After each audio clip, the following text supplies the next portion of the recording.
ಆದರೂ ಆ ಹುಡುಗ ಹೊಡೋಗಿದ್ದಕ್ಕೆ ಇವಳಿಗೆ ಒಳ್ಳೆ ಜಾಕ್ಪಾಟ್ ಹೊಡಿತು ಬಿಡಿ.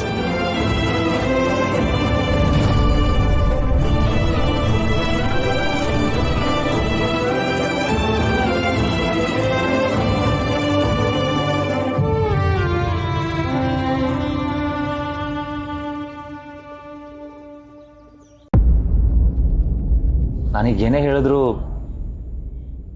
ಅದು ಸಮಾಧಾನ ಮಾಡೋ ಮಾತಾಗುತ್ತೆ.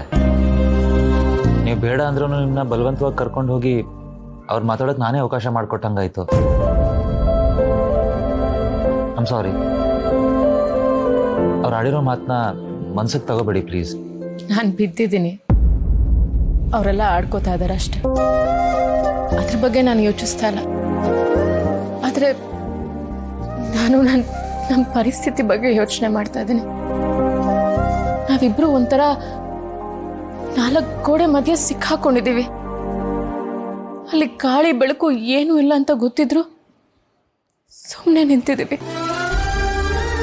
ಗೋಡೆಗಳನ್ನ ಒಳಗಡೆಯಿಂದ ನೋಡಿದ್ರೆ ಬಂಧನ ಅನ್ಸುತ್ತೆ, ಅದೇ ಹೊರಗಡೆಯಿಂದ ನೋಡಿದ್ರೆ ರಕ್ಷಣೆ ಅನ್ಸುತ್ತೆ.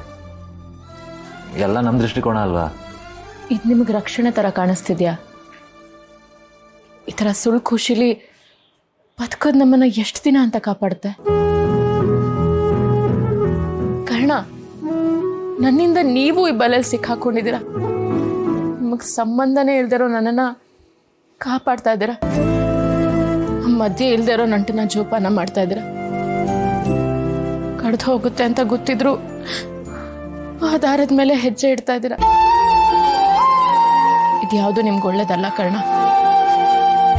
ದಯವಿಟ್ಟು ನಿಮ್ಮ ಬಗ್ಗೆ ನೀವು ಯೋಚಿಸಿ.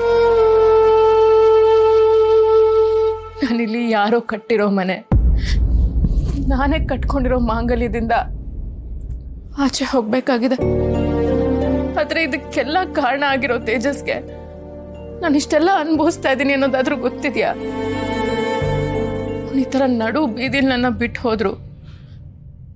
ಅವನು ತಪ್ಪು ಮಾಡಿದಾನೆ ಅಂತ ಯಾಕೋ ನನ್ನ ಮನಸ್ಸು ಒಪ್ತಾನೆ ಇಲ್ಲ ಕರ್ಣ. ಎಲ್ಲ ವಿಷಯದಲ್ಲೂ ಪ್ರಾಕ್ಟಿಕಲ್ ಆಗಿ ಯೋಚನೆ ಮಾಡಬೇಕು ಅಂತಿದ್ದೋಳು ನಾನು.